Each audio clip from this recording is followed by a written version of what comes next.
प्रिय विद्यार्थियों, महाकवि बाणभट्ट द्वारा रचित शुकनासोपदेश का हम पिछले व्याख्यानों में अध्ययन कर रहे थे। हमने पिछले व्याख्यानों में अध्ययन किया कि किस प्रकार से कि जो शुकनास होते हैं वो चंद्रापीड़ को उपदेश देते हैं लक्ष्मी के विषय में, कि लक्ष्मी के कारण होने वाली जो विकृतियां हैं या लक्ष्मी का जो प्रभाव है, उसका जो व्यवहार है, उसकी चंचलता, अस्थिरता का बड़ा ही सूक्ष्म वर्णन जो है महाकवि बाणभट्ट ने इस शुकनासोपदेश में किया है। इसी क्रम में शुकनास जो है चंद्रापीड़ को लक्ष्मी के विषय में, उसके व्यवहार के विषय में और अधिक वर्णन करते हुए उन्हें कहते हैं, शुकनास चंद्रापीड़ को शिक्षा देते हैं कि यथा यथा च अयम चपला दीप्यते तथा तथा दीप शिखाई कज्जल मलिनम एव कर्म केवलम उद्भवति। कि शुकनास चंद्रापीड़ को उपदेश देते हुए कहते हैं कि जैसे जैसे यथा यथा, कि जैसे जैसे इयम, यह लक्ष्मी जो है कैसी है, चपला चंचल है, कि चंचल लक्ष्मी दीप्यते, दीप्त होती है, वैसे वैसे ही तथा तथा वैसे वैसे ही दीप शिखा है, कि जो दीप शिखा होती है उस दीप शिखा के समान कज्जलवत मलिन कर्मों को ही व्यक्त करती है। अर्थात जिस पुरुष के पास में लक्ष्मी आ जाती है, लक्ष्मी की वृद्धि होती है, धन संपत्ति की वृद्धि होती है, वह व्यक्ति, अधिकतर वह व्यक्ति उतने ही बुरे कार्यों की ओर प्रवृत्त होता है। अर्थात उसकी प्रवृत्ति जो शास्त्र निषिद्ध जो कर्म है, जो दुष्कर्म है, उन कर्मों की ओर उसकी बढ़ती जाती है। और आगे कहते हैं तथा ही इयम संवर्धन वारी धारा तृष्णा विश्वलिना, कि लक्ष्मी कैसी है,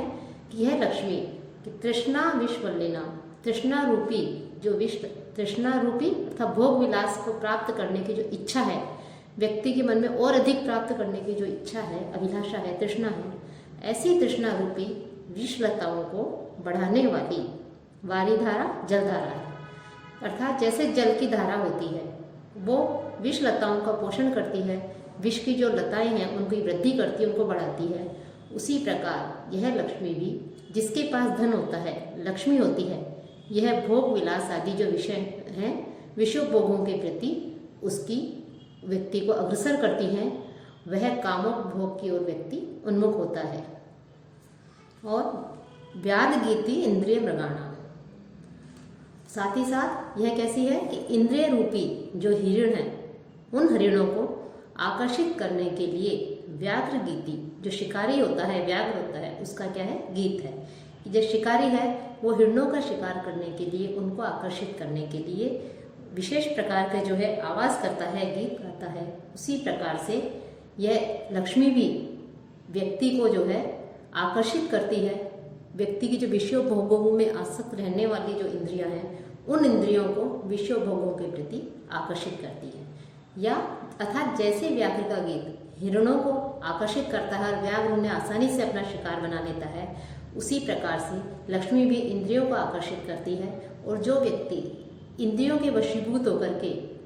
आकर्षित होकर के विषय भोगों के प्रति उन्मुख हो जाता है, वो भी उसका पतन जो है निश्चित होता है। परामर्श धूम लेखा सच्चरित्राणा, जैसे धुआं होती है, उस धुआं से चित्र मिट जाते हैं, खत्म हो जाते हैं, उसी प्रकार से लक्ष्मी आने पर भी व्यक्ति जो अच्छे आचरण वाला है, सच्चरित्र है, उसको भी मिटा देती है। अर्थात जिसके पास अत्यधिक मात्रा में धन आ जाता है, उसका चारित्रिक पतन निश्चित होता है, वह पतन की ओर जाता है। और विभ्रम शैया मोह दीर्घ निद्राणा, और यह विलास रूपी जो शैया है, उस जैसे विलास रूपी शैया है, उस शैया पर अत्यधिक व्यक्ति जो है नींद के आगोश में समा जाता है, अत्यधिक नींद आती है, वैसे ही लक्ष्मी मोह की विलास शैया है, कि लक्ष्मी के होने पर, लक्ष्मी की विद्यमानता में, लक्ष्मी के प्राप्त होने पर मोह बढ़ जाता है और अधिक प्राप्त करने की इच्छा होती है, विषय भोगों के प्रति उसकी आसक्ति बढ़ जाती है, और इस प्रकार से जो है वो उनके प्रति आकर्षित होता है, लंबे समय तक उसमें रत रहता है। और जो दीर्घ निद्रा होती है, उस दीर्घ निद्रा में व्यक्ति जो है नींद, जब गहरी नींद में होता है तो उसे कुछ भी ध्यान नहीं रहता, उसी प्रकार यह लक्ष्मी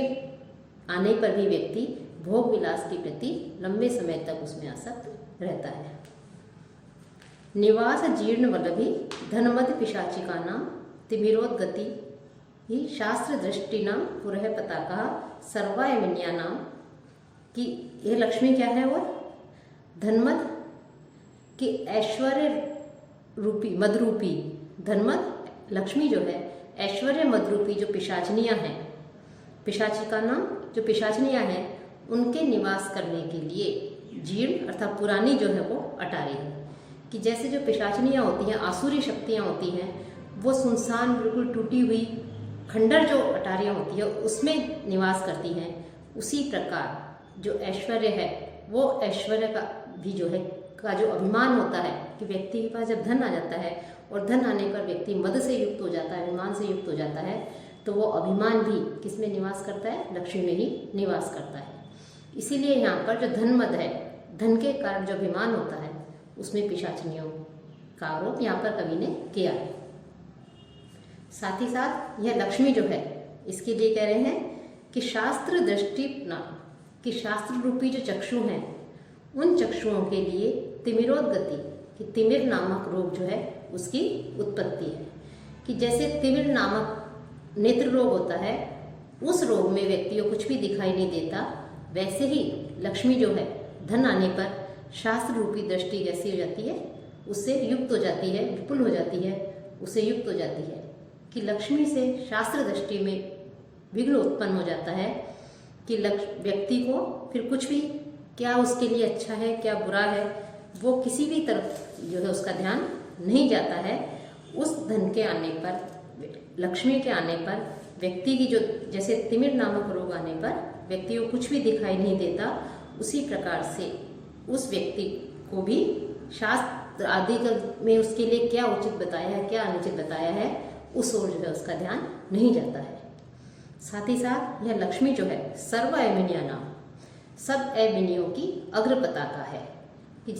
अर्थात जिस प्रकार जो पताका होती है रथ के ऊपर या किसी भी वाहन के ऊपर जो पताका लगी रहती है, उसके दिखाई देने से उसके पीछे आने वाली जो सेना है उसका सहज रूप से हम अनुमान लगा सकते हैं। उसी प्रकार से किसी व्यक्ति के पास लक्ष्मी आती है तो उस लक्ष्मी के आने पर उसके पीछे पीछे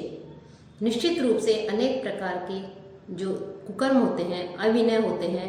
दुराचार होते हैं, उनका अनुमान भी हो जाता है। कि व्यक्ति के पास लक्ष्मी है, ऐश्वर्य आया है, तो अवश्य ही जो काम, क्रोध, लोभ, मोह, मद, माया आदि अनेक प्रकार के जो शास्त्र निषिद्ध जो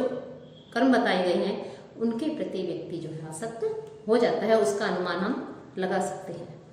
साथ ही साथ यह लक्ष्मी कैसी है कि क्रोधावेग रूपी जो ग्रह हैं उनके लिए, उनकी उत्पत्ति के लिए नदी है। कि जिस प्रकार जो नदी है उस नदी में मगरमच्छ उत्पन्न होते हैं, उत्पत्ति निमग्न, कि जो नदी है उस नदी में किसको उत्पन्न करने वाली नदी? मगर को। तो मगर आदि जैसे जल में रहते हैं, नदी में रहते हैं, उसको उत्पन्न करते रहते हैं। उसी प्रकार से लक्ष्मी के आने पर क्रोध जो है उसका आवेग उत्पन्न होता है कि लक्ष्मी ऐश्वर्य आने पर व्यक्ति के अंदर जो है क्रोध की उत्पत्ति भी हो जाती है। और धन की उष्णता के कारण, धन की गर्मी के कारण व्यक्ति जो है क्रोधी स्वभाव वाला हो जाता है। उसके लिए छोटी छोटी सी बात, कोई भी बात हो उसमें उसे क्रोध आ जाता है। तो क्रोध को उत्पन्न करने वाली लक्ष्मी होती है। साथ ही साथ आपान भूमि विषय मधुना, विषय रूपी जो मदिरा है उन मदिराओं की यह लक्ष्मी क्या है? आपान भूमि है, कि पान भूमि है। कि जिस प्रकार जो मदिरालय होता है वहाँ पर व्यक्ति जाकर के मदिरा पान करता है और मदिरा पान करके अपने स्वयं को जो है वो पतन की ओर ले जाता है, उसी प्रकार से लक्ष्मी के आने पर भी व्यक्ति सांसारिक विषयोपभोगों के प्रति अत्यधिक आसक्त रहता है, उनका अत्यधिक उपभोग करता है, इंद्रियों पर उसका नियंत्रण नहीं रहता और अपना पतन कर लेता है, सर्वनाश की ओर जाता रहता है। संगीतशाला भ्रू विकार नाट्यानाम, कि भ्रू विकार नाट्यानाम, कि भ्रू विकार रूपी नाट्यों की ये क्या है? संगीतशाला। कि जिस प्रकार जो संगीतशाला होती है, रंगशाला होती है, उसमें अभिनय किया जाता है, क्रोध आदि वृत्तियों को, अनेक प्रकार के भावों को व्यक्त करने के लिए भ्रू विकार आदि किया जाता है, तो उस अभिनय को देखने के लिए व्यक्ति जो है वहाँ जाता है, वहाँ हमें दिखाई देता है। उसी प्रकार से लक्ष्मी की प्राप्ति होने पर व्यक्ति जो है अनेक प्रकार के अपने व्यवहारों को प्रदर्शित करता है, अपने भ्रू विकारों को अर्थात अपने अनेक प्रकार के विकारों को जो है वो प्रदर्शित करता है। उसका जो बात करने का तरीका होता है वो भी जो है आसानी से बदल जाता है। साथ ही साथ कैसी है यह लक्ष्मी कि आवास दरी दोषाश्री विशाषाणाम, कि यह लक्ष्मी जो है दोषाश्री विषाणाम, कि दोष रूपी जो सर्प हैं उन सर्पों की आवास दरी निवास गुफा बताया गया है। कि लक्ष्मी को यहाँ बाणभट्ट जो हैं उन्होंने लक्ष्मी को दोष रूपी सर्पों की निवास गुफा बताया है। अर्थात काम आदि जो दोष होते हैं उनको किसके समान बताया गया? विषधर के समान, सर्प के समान बताया गया है। कि जिस प्रकार सर्प बिलों में रहते हैं उसी प्रकार काम, क्रोध, लोभ, मोह, माया आदि विषोभ भोग जो हैं वो भी जो दोष है वो भी लक्ष्मी में ही निवास करते हैं, लक्ष्मी में विलास करते हैं। लक्ष्मी के आने पर उसके पीछे पीछे सारे दोष स्वाभाविक रूप से आ जाते हैं। उत्सारण वेत्रलता सत्पुरुष व्यवहारणा, कि यह लक्ष्मी सज्जन जो व्यक्ति हैं उनके व्यवहारों को हटाने के लिए वेत की छड़ी है। वेत्रलता वेत की छड़ी है कि अर्थात लक्ष्मी के आने पर व्यक्ति का जो किस प्रकार से उसे आचरण करना चाहिए, उसका जो शिष्ट आचरण होता है, शिष्ट व्यवहार होता है, उसका नाश हो जाता है। उस शिष्ट व्यवहार को भूल जाता है और सबके प्रति वो अशिष्ट आचरण भी करने लग जाता है। उसको किस प्रकार से व्यवहार करना चाहिए, कैसे लोगों से बात करनी चाहिए, अपने व्यवहार के तरीकों को भी जो है व्यक्ति लक्ष्मी आने पर भूल जाता है और अपने आप को ही सर्व से अधिक श्रेष्ठ मानने लगता है। अकाल प्रावृत गुणकल हंस का नाम, कि गुण रूपी जो कलहंस है उनके लिए लक्ष्मी का आगमन क्या है? असामयिक वर्षा है। अर्थात वर्षा ऋतु में जो गुण कलहंस होते हैं, जो राजहंस होते हैं, वो मैदानी क्षेत्रों को छोड़ करके मानसरोवर जो है वहाँ चले जाते हैं। लेकिन कभी कभी वर्षा ऋतु के भ्रम में भी वो जो है पृथ्वी से लुप्त हो जाते हैं, चले जाते हैं। उसी प्रकार यदि अचानक लक्ष्मी की प्राप्ति हो जाए, धन की प्राप्ति हो जाए, तो उस लक्ष्मी की प्राप्ति हो जाने पर मनुष्य भ्रमित हो जाता है और उसके अंदर जो दया, दाक्षिण्य, करुणा, उदारता, सहृदयता, दूसरों का सम्मान करना आदि जो उसके गुण थे वो सारे गुण जो है विनष्ट हो जाते हैं, वो गुण नाश हो जाते हैं, उन गुणों का नाश हो जाता है। कि जैसे गुण रूपी कलहंस जो हैं वो वर्षा ऋतु में हंस चले जाते हैं, उसी तरह लक्ष्मी के आने पर जो सद्गुण हैं वो भी गायब हो जाते हैं, वो भी चले जाते हैं। विसर्पण भूमिर लोकापवाद विस्फोटकाना, यह लक्ष्मी के विषय में बताते हुए आगे और कह रहे हैं कि लक्ष्मी जहाँ रहती है वह स्थान लोक निंदा रूपी जो फोड़े हैं, घाव हैं, उनके फैलने का स्थान है। कि यहाँ जो शुकनास है वो चंद्रापीड़ को उपदेश देते हुए कह रहे हैं, उनका आशय ये है कि जैसे जो त्वचा होती है उस त्वचा पे यदि कोई घाव हो जाए, कोई फोड़ा हो जाए और वो चारों ओर फैल जाता है, उसी प्रकार लक्ष्मी भी लोक निंदा रूपी फोड़ों का विस्तार करने वाली भूमि है, वह आश्रय स्थान है, उनका आश्रय स्थान बताया गया है। साथ ही साथ कि लक्ष्मी के रहने पर लोकापवाद बहुत अधिक फैलता है। जैसे कोई घाव हो जाए, हाथ में फोड़ा हो जाए तो तेजी से फैलता है, वैसे ही लक्ष्मी आ जाए तो लक्ष्मी के आने पर जो लोक निंदा है वो अत्यधिक तेजी से फैलती है। और यह लक्ष्मी क्या है कि जो छल रूपी जो नाटक है, प्रस्तावना कपट नाटक से कि छल रूपी जो नाटक है उसकी प्रस्तावना है। प्रस्तावना किसे कहते हैं? कि नाटक जो है उसका प्रारंभ प्रस्तावना से होता है कि हम क्या प्रस्तुत करने जा रहे हैं, उस नाटक को कौन सा नाटक प्रस्तुत करने जा रहे हैं, तो उसके लिए प्रस्तावना रखी जाती है और उस नाटक का प्रारंभ भी प्रस्तावना से ही होता है। उसी प्रकार छल प्रपंच आदि का श्री गणेश, उनका प्रारंभ भी किससे होता है? कि लक्ष्मी से ही होता है, कि लक्ष्मी से ही उन सब का प्रारंभ होता है। और यह लक्ष्मी जो है कदलिका काम करेण है, कि यह लक्ष्मी का प्रस्तावना से नाटक का प्रारंभ बताया गया है। साथ ही साथ कह रहे हैं कि जिस प्रकार से जो गजराज होता है, हाथी होता है, वो कदली वन में स्वेच्छा से विहार करता है, विचरण करता है, उसी प्रकार जो कामदेव है वो भी लक्ष्मी की छाया में ही स्वच्छंद घूमता है, स्वच्छंद जो है विहार करता है। और जिस प्रकार से जो वध्यशाला साधु भावस्य कि जो वध्यशाला है कि जो वधशाला है, वध्यशाला कि जो वध्यशाला है उसमें प्राणियों की हत्या की जाती है, वध किया जाता है, उसी प्रकार से जो लक्ष्मी है उस लक्ष्मी के आने पर भी साधु भावस्य कि जो सज्जनता है, जो सज्जनता रूपी जो गुण है, सौजन्यता है, उसकी जो है एक तरह से हत्या हो जाती है, उसका गला घोंट दिया जाता है कि लक्ष्मी के आने पर व्यक्ति के मन में दूसरों के प्रति जो आदर सत्कार की भावना होती है, सज्जनता का भाव होता है, उसका लोप हो जाता है। राहु जिह्वा धर्मेंदु मंडल से कि धर्म रूपी जो चंद्रमंडल है उसका ग्रास करने वाली, उसको अपने अधीन करने वाली राहु की जिह्वा है कि जिस प्रकार राहु की जिह्वा से जो चंद्र है, चंद्रमंडल है, वो उसका ग्रास बन जाता है, उसे ग्रस लेता है,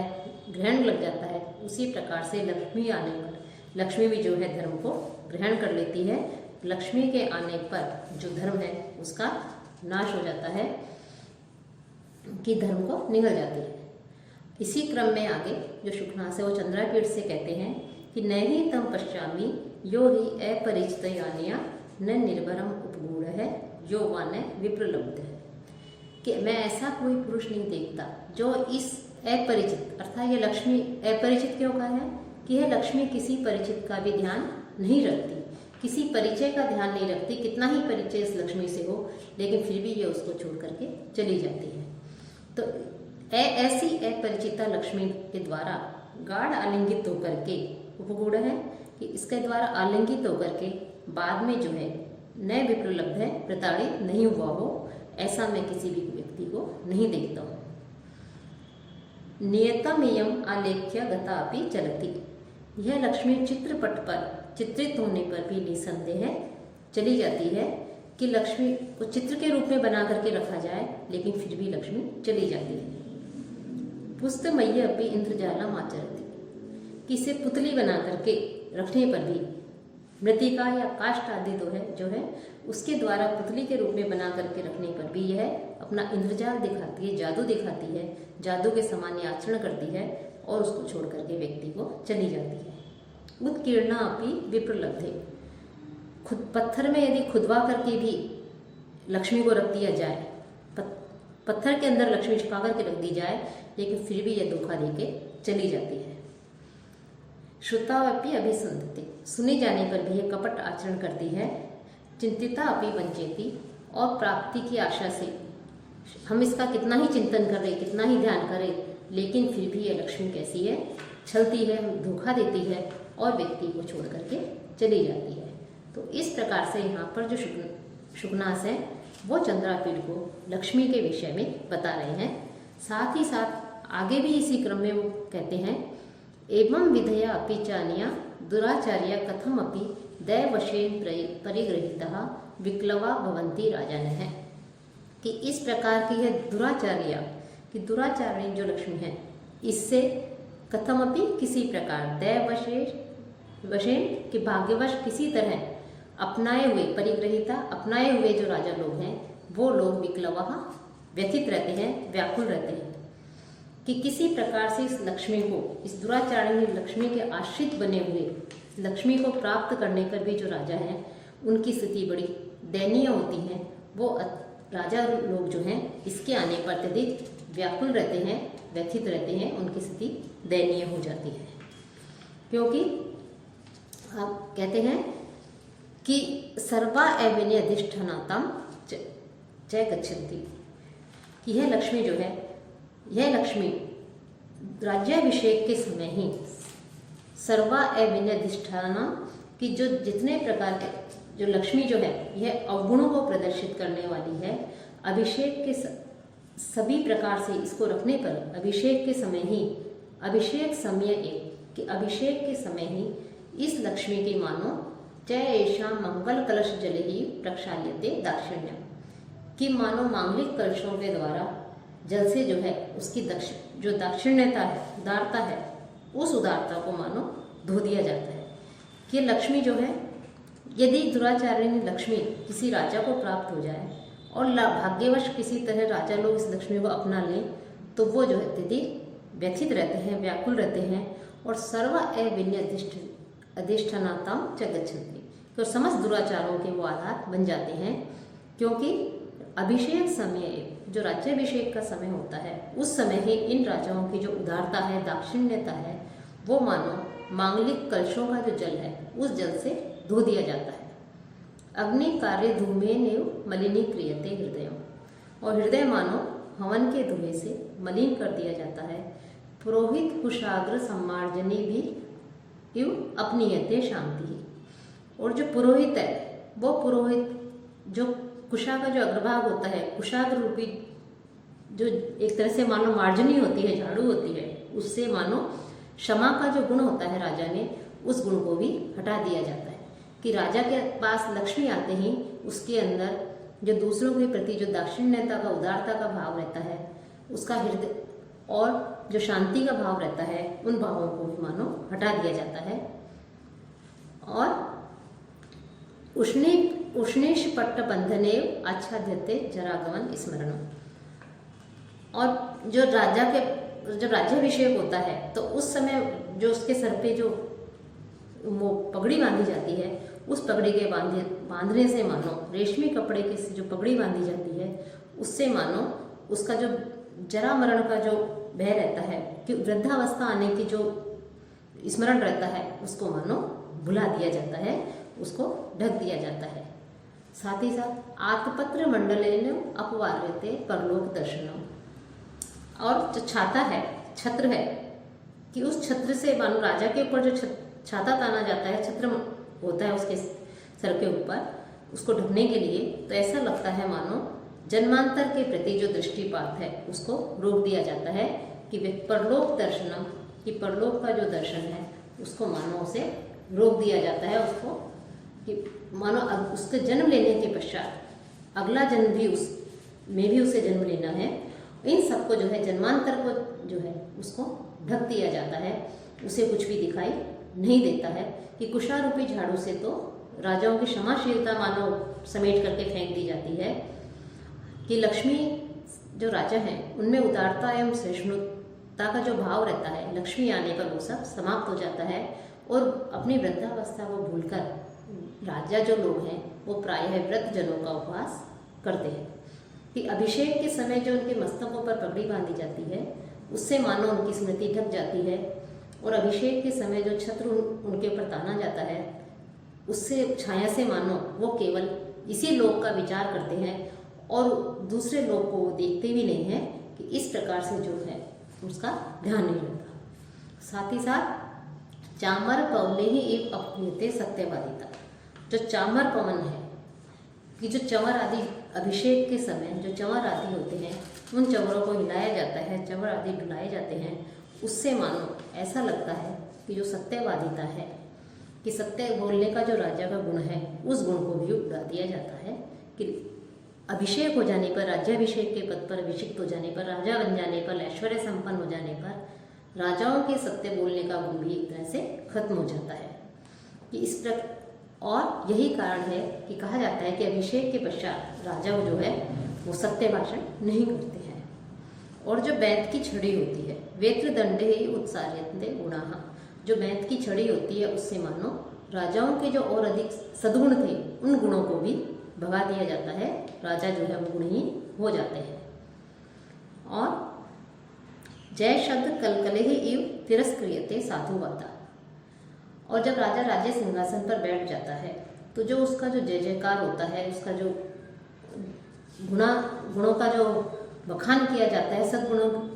के विषय में उसे बताया जाता है, जय जयकार किया जाता है, तो ऐसा लगता है मानो कि उसका जो जय जयकार का जो कोलाहल है उससे, उसके अस्पष्ट शब्दों से मानो तिरस्क्रियते साधुवादा, कि जो साधुवादा जो अच्छे वचन हैं उन अच्छे वचनों को मानो अपमानित किया जाता है, उन अच्छे वचनों को अपमानित करते हैं कि जय ध्वनि के कोलाहल से जो साधुवाद है, अच्छे वचन है, उनको मानो दबा दिया जाता है। ध्वज पट पल्लवेयु परामृश्यते यशः। और यश मानो, जो यश है, कीर्ति है, वो मानो पताका के वस्त्र के छोरों से पोंछ दिया जाता है, ढक दिया जाता है।